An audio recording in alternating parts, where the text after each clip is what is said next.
Red நூல் லங்கை viewers எல்லாருக்கும் வணக்கம். இன்னைக்கு ராமேஸ்வரத்தில் யாரும் எதிர்பாராத ஒரு விஷயம், அதாவது இன்னுமா இந்த விஷயங்கள்லாம் இன்னும் நடந்துட்டு இருக்கு, இந்த மாதிரி இன்னும் எவ்வளோ துயரமான சம்பவங்கள்லாம் நம்ம பார்க்க போகிறோம் அப்படின்னு சொல்லிட்டு அவ்வளோ கஷ்டமாக இருக்குது. முக்கியமாக இந்த ஒரு நியூஸை பார்க்கக்கூடிய ஒவ்வொரு தாய்மார்கள் அவங்களுடைய முகத்துலேயும் ஐயோ என்னோட வீட்லேயுமே ஒரு பெண் குழந்தை இருக்கே, ஸ்கூலுக்கு போகிற ஒரு குழந்தை இருக்கே, அது போயிட்டு திரும்ப வீட்டுக்கு பத்திரமா வருமா, இல்லைனா ஒரு காலேஜ் போகிற குழந்தை இருக்கே, இல்லைனா வீட்டில் அவ்வளோ தூரம் பெண்கள் வீட்டை விட்டு வெளியே போறாங்க, அவங்க திரும்ப பத்திரமா வீட்டுக்கு வந்துருவாங்களா அப்படின்னு சொல்லிட்டு ஒவ்வொரு பெற்றோர்களும் அந்த அளவுக்கு பயப்படுற அளவுக்கு ஒரு சம்பவம் அப்படிங்கிறது நடைபெற்றிருக்கு. இது இங்கேயோ அங்கேயோ பக்கத்து நாட்டிலேயோ இல்லைன்னா பக்கத்து ஸ்டேட்லயோ எங்கேயும் இல்லைங்க, இது நடந்தது தமிழ்நாட்டில் தான், ராமேஸ்வரத்துல தான் இப்படி ஒரு விஷயம் அப்படிங்கிறது நடந்திருக்கு. எப்பயும் போல இன்னைக்கு காலையில ஒரு +2 படிக்கிற ஒரு குழந்தைங்க அம்மாவுக்கு பாய் சொல்லிட்டு நான் ஸ்கூலுக்கு போயிட்டு வரமா அப்படின்னு கிளம்புன அந்த ஒரு குழந்தை, அம்மாவும் சரி ஓகே என் குழந்தை ஸ்கூலுக்கு போயிட்டு பத்திரமா சாயந்தரம் வீட்டுக்கு வரோம்னு சொல்லிட்டு எவ்வளோ எதிர்பார்ப்போட இருந்திருப்பாங்க. ஆனா அந்த அம்மாவுக்கு கிடைச்ச அந்த ஒரு அதிர்ச்சி என்ன தெரியுமா, தன்னுடைய மகளை சடலமா அவ்வளோ ஒரு ரத்த காயங்களோட பார்த்தது தான். என்ன நடந்துச்சு அப்படிங்கிறத இந்த வீடியோல பார்க்கலாம்.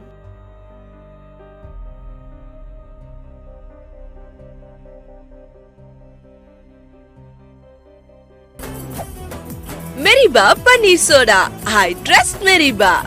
ராமேஸ்வரத்தில் இருக்கக்கூடிய சேரங்கோட்டை அப்படிங்கிற ஒரு மீனவ கிராமம். இந்த கிராமத்தை சேர்ந்த மாரியப்பன் கவிதா தம்பதியோட மகள் தான் இப்போ இறந்த அந்த +2 மாணவி. அவங்களுடைய பெயர் நான் குறிப்பிட விரும்பலை. அந்த குழந்தை இன்னைக்கு காலையில் வழக்கம் போல் தன்னுடைய அம்மா கிட்ட அம்மா நான் ஸ்கூலுக்கு போயிட்டு வரேன் அப்படின்னு சொல்லிட்டு கிளம்புனாங்க. வீட்டிலேருந்து கிளம்பி ஒரு 500 மீட்டர் டிஸ்டன்ஸ் தாங்க இருக்கும், அவ்வளோதான், ஒரு 5 நிமிஷம் இருக்கும் வீட்டிலேருந்து கிளம்பி. அந்த நேரத்தில் என்ன நடந்திருக்கு அப்படின்னா, ஒரு வருடமாகவே முனிராஜ் அப்படிங்கிற ஒரு நபர், அவருடைய வயசு 21, அதே கிராமத்தை சேர்ந்தவர் தான் அப்படின்னு சொல்லப்படுது.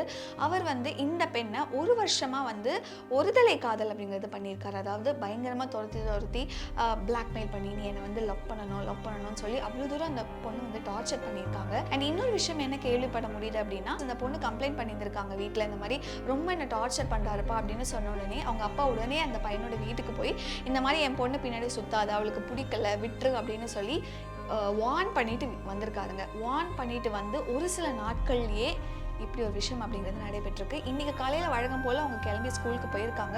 ஒரு வீட்டிலேருந்து ஒரு 500 மீட்டர் இருக்கோங்க, வீட்டிலேருந்து அந்த பஸ் ஸ்டாண்ட் கிட்ட பஸ்ஸில் ஏறி தான் போகணும். அப்படி இருக்கும் போது வீட்டிலேருந்து கிளம்பி ஒரு 500 மீட்டர் டிஸ்டன்ஸ்குள்ளேயே இந்த ஒரு சம்பவம் நடைபெற்றிருக்கு.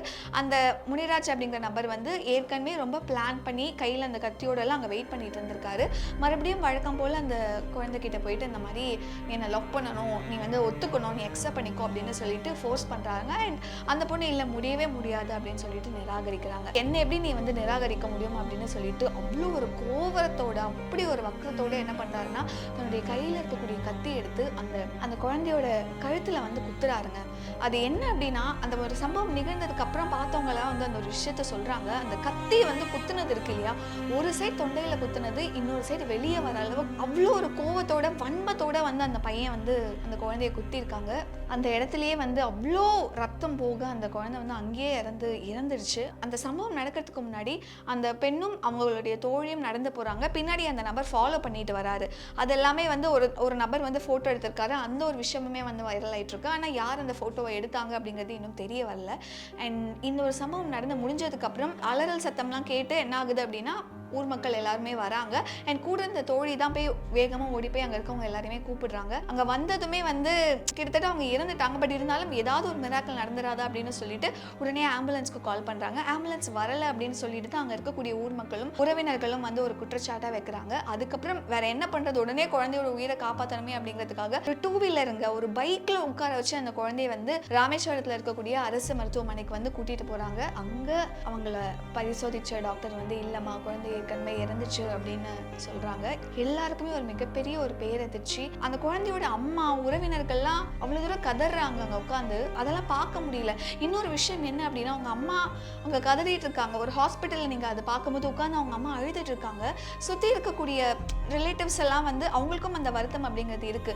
பட் அவங்க அம்மாவை குத்தம் சொல்றாங்க. அவங்க அம்மாவே ஒரு இடத்துல ஒரு நியூஸ் சேனல்ல சொல்லியிருப்பாங்க, எல்லாருமே என்ன தப்பு சொல்றாங்க, ஆனா என் மேல எந்த தப்பும் இல்லை, என் பொண்ணு மேலேயுமே எந்த தப்பும் இல்லை, இல்லை அப்படின்னு சொல்லிட்டு. ஏன் வந்து அவங்களுக்கு குத்தம் சொல்கிறாங்கன்னா, அவங்களுடைய ரிலேட்டிவ்ஸ் சொல்கிறாங்க, அவங்க பக்கத்தில் அவங்க பாட்டின்னு நினைக்கிறவங்கள உட்காந்துட்டு இருக்காங்க, சொல்கிறாங்க, நான் தான் அப்போவே சொன்னல அவளை வந்து ஸ்கூலுக்கு அனுப்பாவத, அவளை நிறுத்து நான் சொன்னல, நீ எதுக்கு அவளை ஸ்கூலுக்கு அனுப்பிச்ச அப்படின்னு சொல்லிட்டு அந்த அம்மாவும் வந்து சொல்கிறாங்க. இது கேட்கும் போது, ஏன்னா இப்போ தான் வந்து ஒரு சிட்டிஸில் இருக்கட்டும், இல்லை உள்ள டீப்பரில் உள்ளே இருக்கக்கூடிய கிராமங்களாக இருக்கட்டும், பெண் குழந்தைகளும் போய் படிக்கணும், அவங்களும் வந்து லைஃப்பில் ஒரு மிகப்பெரிய ஆளாகணும், அவங்க தன்னுடைய வாழ்க்கையை ரொம்ப இண்டிபெண்ட்டாக இருக்கணும் அப்படின்னு சொல்லிட்டு கிராமத்தில் இருக்கக்கூடிய பெற்றோர்களுமே வந்து இப்போ தான் முன் வந்து நிறைய மாற்றங்கள் அப்படிங்கிறது வந்து நடந்துகிட்டு இருக்கு. பெண் குழந்தைகளுக்கு கல்வி அப்படிங்கிறது எவ்வளோ பெரிய விஷயம், எவ்வளோ முக்கியமான விஷயம் அப்படிங்கிறது கடைக்கோடியில் இருக்கக்கூடிய ஒவ்வொரு பெற்றோர்களுக்கும் அது போய் சேர்ந்து அவங்களுடைய குழந்தைங்களை வந்து எந்த ஒரு ஆண் பெண் அப்படிங்கிற எந்த ஒரு பாகுபாடும் இல்லாமல் இப்போ தான் படிக்க வைக்க ஆரம்பிச்சிருக்காங்க.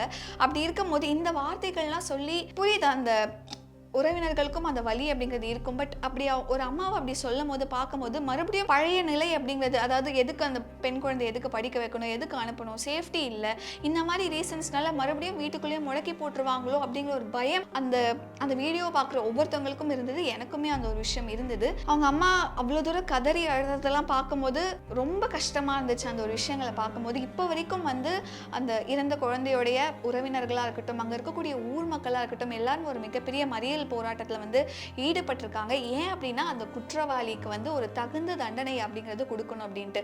இந்த ஒரு சமம் அந்த கத்தியில குத்திட்டு அவன் வந்து அங்கே தப்பிச்சு போயிருக்காரு.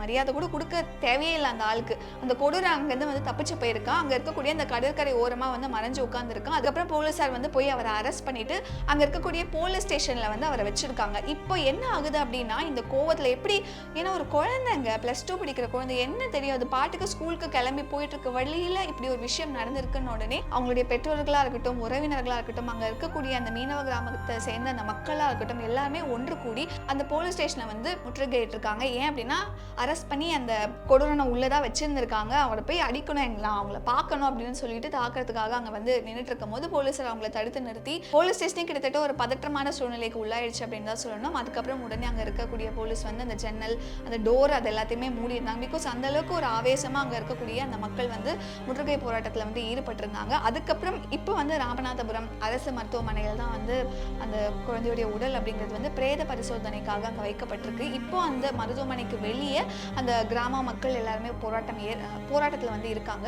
அந்த கொடூரனுக்கு வந்து தக்க தண்டனை அப்படிங்கிறது கொடுத்தால் மட்டும்தான் நாங்கள் இந்த இடத்துல வந்து கலைவோம், அதுக்கப்புறம் தான் நாங்கள் வந்து உடலை வாங்குவோம் அப்படின்னு சொல்லிட்டு அந்த இடத்துல வந்து எல்லாரும் போராட்டத்தில் வந்து ஈடுபட்டிருக்காங்க. மேலும் சம்பவம் நடந்த அந்த ஒரு இடம் இருக்கு இல்லையா, வீட்டிலேருந்து ஒரு 500 மீட்டர் டிஸ்டன்ஸில் தான் இந்த ஒரு விஷயம் அப்படிங்கிறது நடந்திருக்கு. அந்த சம்பவ இடத்துக்கு வந்து தடவியல் நிபுணர்களுமே போயிட்டு, ஏன்னா அங்கே அந்த கத்தியை வச்சு குத்தும் போது வேற ஏதாவது ரசாயனங்கள், வேற ஏதாவது அந்த நபர் வந்து யூஸ் பண்ணியிருக்காரா அப்படின்னு சொல்லிட்டு அந்த ஒரு விஷயங்களுமே அங்கே வேற ஏதாவது ஆதாரங்கள் கிடைக்குதா அப்படிங்கிறத சேகரிக்கிறதுக்காக அங்கேயும் வந்து ஒரு மிகப்பெரிய ஆய்வு அப்படிங்கிறதுமே நடந்துகிட்டு இருக்கு.